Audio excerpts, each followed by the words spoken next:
It's not gifts because they can't afford it.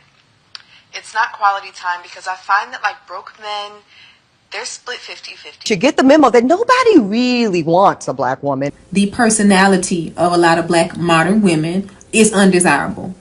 She didn't come home and her phone was off, but she says nothing happened. Like the gender data gap between men and women in society and how literally like the society is constructed to fuck women over. But gossip bros are literally the worst kind of bros.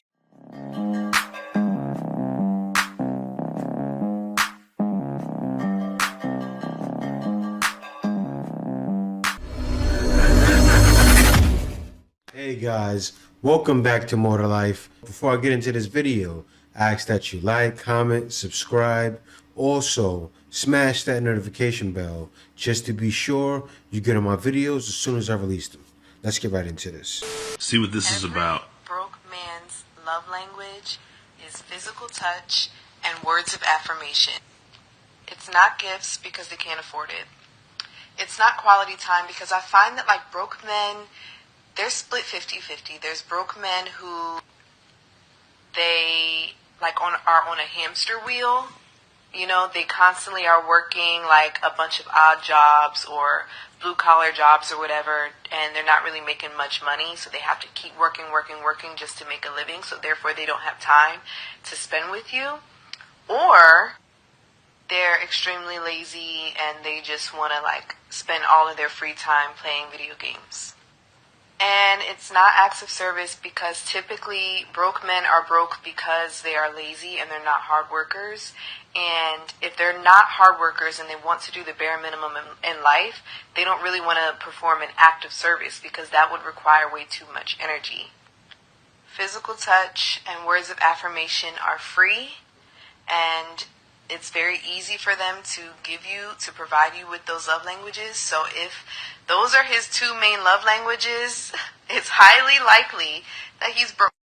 Now, what happened to physical touch? I'll give you an example, right? A lot of times, guys that received a lot of love for their mother and also sometimes their father, right? They naturally give that back. So physical touch coming from a guy that's broke, that's all he can provide? I don't think so. Why is that? Because if a guy's broke, rich, whatever, and he's not breaking the touch barrier, you're not going to be there anyway. See, what happens is a lot of times women, they can't tell the difference, right? And why is that? Because they go off of their emotions. So she's making an emotional decision right now for broke men. Let me give you an example. Let me give you the real deal, right? It doesn't matter how a guy gets it. A guy could be doing a bunch of different things, and with all of those, say if the man did 4 odd jobs, right? And with those 4 odd jobs, he made 100,000. Is that broke? Who am I talking to here? I think I'm talking to her, but I'm also talking to the guys that understand. There's guys that are hustlers, and there's women that understand it. So what does that mean? Say he can't take that magic vacation she wants to take, right?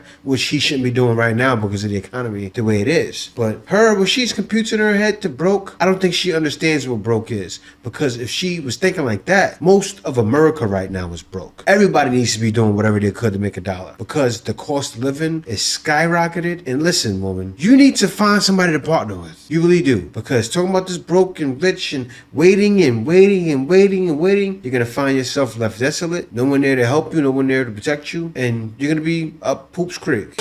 What I really want black women to understand is that we are to be accepting of our positioning as the least desirable in society. We should get the memo that nobody really wants a black woman. Thus, if anybody was to find themselves willing to take up with us, we should be happy, we should be grateful, and we should shut up about it. And if you are a black woman that dares to push back. First of all, let's be clear.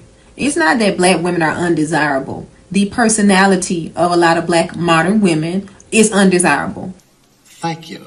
The stigma of you feel like you don't need a man, can't nobody tell you nothing. The mindset of a lot of black women is undesirable. And instead of dealing with the root of the issues, sometimes we want to just play like, oh my goodness, nobody want black women. Where you getting that from? The truth is, a lot of black women are a product of a generation of other black women screaming to the top of their lungs, I don't need a man. And when you carry that same type of ideology, you carry that into your mindset and in the way that you show up in relationships, then it's not that black women are undesirable. You may be undesirable. Your personality may be undesirable. The idea that you want to emasculate black men, that is what's undesirable. So let's not confuse the two. Yeah, she's so right. She's 1,000,000% right. Let me give you an example of how I know she's right. I seen it one time on a dating show. You know, nowadays they have so many people doing dating shows, and I seen it on 2 dating shows actually. That's how you know, right? Assuming what happened was the black woman was the prettiest woman there. It was a bunch of different women, I think from 3 different nationalities. The guy, the black woman was his favorite choice, right? This is what happened. She assumed she wouldn't get picked, and because of that reason, she made decisions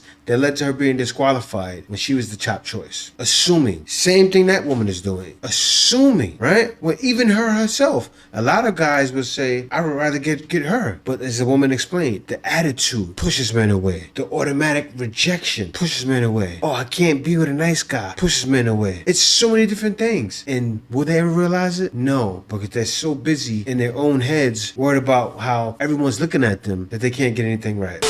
Broke man's love language is physical touch and words of affirmation. Go back and watch the rest of her video, but she basically goes on to say that words of affirmation and physical touch are men's top 2 love languages because they don't have to provide much for the relationship. I don't really agree with that. Let me explain to you. So I believe men's love languages are always physical touch and words of affirmation because their mothers didn't give that to them, so they try to make up for it in their romantic life. If you didn't get it when you were younger, you crave that when you go out and date women. And most of the time, women are willing to give that to men because women are nurtured.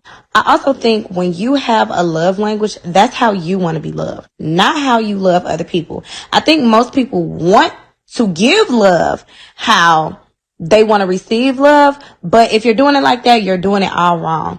If somebody's love language, say for instance, my love language is acts of service and quality time. You, as my partner, need to be sure that you are loving me the way I want to be loved. If my partner's love language is words of affirmation and physical touch, I have to be sure to love them the way they want to be loved. So even if I don't want to be physically touched and spoken to, affirmed, I have to find a way to do that for them because I want to love them. I want to feed them how they need to be fed. Now, I respect her opinion, but I think she's a little flawed, right? See, what children do is they end up to mirror what they've seen. So if they didn't receive love from their mother, they're not going to give love, right? They're not going to do what you're not used to as a child. Like, let me give an example. I give a lot of love when I'm in relationships because I've seen it as a child. I've even seen my father do it to my mother, right? My father was around. So what happened was I grew up doing what I seen, and hence why I give a lot of love. So women have the wrong idea. I think a guy that understands love is going to do that, right? I reacted to this in one of my past videos, but that's what it is. It's very simple and plain. A guy's going to give love if he's got it as a child. My wife and I have been married for 6 years and we have a son together. Last weekend, she went out for dinner with 2 of her friends, but ended up spending the evening with a guy her friend knew from Tinder. She didn't come home and her phone was off, but she says nothing happened. What? I want to believe her, but I'm super worried and need advice about the correct response. She went out for dinner with 2 of her female friends, and one of whom was single and another who's married. Nothing unusual, just dinner and a few drinks. Evening started normal. She sent some pics of her and her food, some selfies, and looked to be having a good time.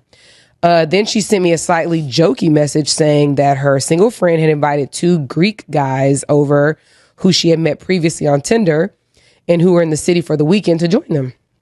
That was the last I heard from her.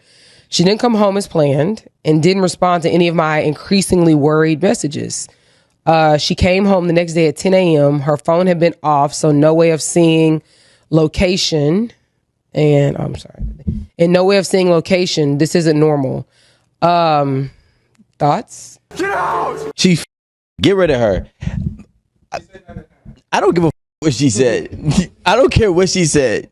Yo, What did she say as to why she came home 10 a.m. the next day, though? We don't have it. I know, but I'm just saying nothing happened, but your phone don't go off why twice. did you come home the next day? She liked the attention from the gentleman. You know your spouse's patterns. You know your girlfriend's patterns. All of a sudden, the phone doesn't work. The phone doesn't work. And you been out? Crazily? I would never. Oh my God. You would never what? I would never text you crazily. First of all, like that's you know what it is. Like you just beating a dead horse at that point. Even if you're worried, you wouldn't? You get 2 texts. Man, it's being put out there is okay, right? Now, all of those women there didn't say anything because they already knew that woman was dead wrong. And why would she even do that? Like, I feel like this. You're in a situation like that, leave. You know what most women do? I don't respect it, but it don't deserve any respect actually. But they usually will tell a guy, I want to go on a break, and they set it up so while they're on that break, they're doing what they do, right? I don't respect that at all. But that's what women do. They do it so they're not in a relationship, so it's not cheating. Is it foul? Yeah, but it's better. It's better than what she did. She just ghosted him, taking shots and taking names and don't care who's in the game. She's just going to the next one and to the next one. And you know what? If it was for the night, she feels like she's going back to her man. But if that guy was everything she ever wanted, her man wouldn't have got to call back again. Sad. That guy needs to depart. Don't start any drama. Don't fight. Just leave. A lot of times guys need to just leave so women know they're serious. You know, you don't take them, oh no, I'll take her back. No, I'm out. Word.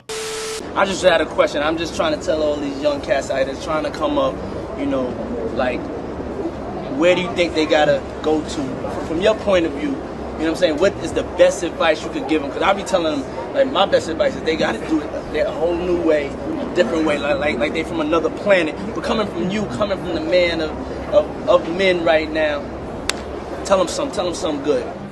I mean, first of all, you want to stay away from these Diddy dancing all on for the stage. They want to call them astronauts, so be afraid. Be very afraid. You really ain't built for the game. Something like that. Don't be trying to be famous or you're gonna run into a like that. You know what's wild though? I think that was some kind of CGI AI because their lips weren't saying exactly what was being said. But that was funny. I can tell it was fake, but still, if that was real, which I doubt it, man, Lil Wayne is a monster for that. That's wild. But I don't think that's what happened. It didn't come across like he was saying that. The words were different. Play it back and look at the lips. You're going to say, yeah, I know what you're saying, Jay. But yeah, it was uproar over that for the past, I say about 5 days. Everybody's wondering, but no, I don't think that was the case. We all know I have a bone to pick with men, and I think it's because I just read the book Invisible Women about like the gender data gap between men and women in society and how literally like the society is constructed to fuck women over. But it's not my fault.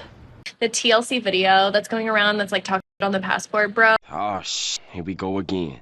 Oh, I don't know if you've seen it, but essentially it's this guy who goes to a different country to court this woman, and then the woman is like, yeah, you're going to financially support me. Like, that's what I expect out of a man. And he's like, I didn't think I was getting myself into this. Like, I thought these types of women were, like, had traditional family values and blah, blah, blah. And it's like, yeah, babes, okay, well, if she's taking care of the kids and the home and the family, like, you're going to be out there making the money. And it just got me thinking, because I live in a town that's, like, hyper spiritual, new age spirituality, like, low-key spiritual psychosis at times. She said, oh, wait a minute. She said that fast. New age spirituality. That's like that Satan worship stuff. And she got all this stuff written on her. You guys, you got to be careful. A lot of guys that I know aren't dealing with it. But these women nowadays with all this stuff they say and talking that fast, something's up. All this new age stuff, spirituality, hand in hand with feminism. You hear all this talk she's talking? Think about it. It's deeper than you think. What's going on in the West is a lot deeper than you think. A lot of stuff is connected with spiritualism and a bunch of other stuff. Satanism, it's crazy. And you already know what that's about. That's about the woman going against the man, the woman's the leader, flipping things. You know what I'm talking about. But let me let her finish. But a lot of these passport bros come from other countries and come here to be like a shaman, a guru, a healer. Huh? And come to find out, like, they're all just wolves in sheep's clothing, because there's group texts for the community to, like, keep the community connected and, like, share events and things like that, but also to keep the community safe. So if somebody has a sketchy experience with someone, like, it gets put in the group text and essentially, like, out them as abusers. And that happened recently with... How are passport bros going from different countries? Passport bros are from the US. This woman doesn't understand what a passport bro is. She's associating us with 90 Day Fiance. Now, most guys already understand. They're going to a different country where women are providing better treatment. You take care of that woman. You treat her like a queen. You don't go 50-50 with her. If you can, if you have to, if you can't, then yeah, have her contribute something. But still, I'm a guy coming from a different country. I'm not gonna have a woman go 50-50 with me. But what it is, the reason why it's 50-50 for you, new age spiritualist, healer, all that stuff that you believe in, the reason why it's like that for you, you don't bring anything to the table at all. But I'm gonna let you finish. Multiple people where videos of them literally beating their girlfriends are dropped in the thing, like this facade of this healer, of this like putting them on a pedestal, like literally crumbles before our eyes. And it's just wild that like shamans are so prevalent. Like I have decentered men for a really long time, so like I don't even really associate with that many men because I cannot be bothered. Like they give me the out, and I'm queer too, so like that also gives me the. But even like giving them a chance, like we were gonna hire one for our retreat, like a sound healer, and we're like, okay, like maybe he can hold space for women. Nope, come to find out he's beating his girlfriend. And so passport bros are literally the worst kind of bros. Wait a minute. Who are you? Yeah, she's just confused. I don't know what's going on. I mean, I know what's going on. She doesn't know what's going on. But she just said, "Yeah, but I'm gay," and then said, "I wouldn't want to deal with you anyway." And then she said something. She said another way. You guys heard it. Why are you saying that for? You don't deal with men. Like, what's the whole point of saying what you said? But yeah, more confusion, y'all. More confusion. More women confusing us with everybody under the sun, right? Anything to make passport bros look bad. That's what's going on nowadays. It's so much confusion, so many things being said that it needs to be cleaned up, right? All of these things need to be cleaned up. This woman spewing her nonsense need to be cleaned up. Why is that? People hear her talking. Oh yeah, that's what it's about. They hear another person talking. Oh yeah, that's the definition. I knew these guys were losers, but you know what? It's actually the reverse. And guys are still leaving in mass numbers because we all realize there's definitely more to life than dealing with a woman like you. Exactly. This is the way. Passport bros. Passport. No. Answers come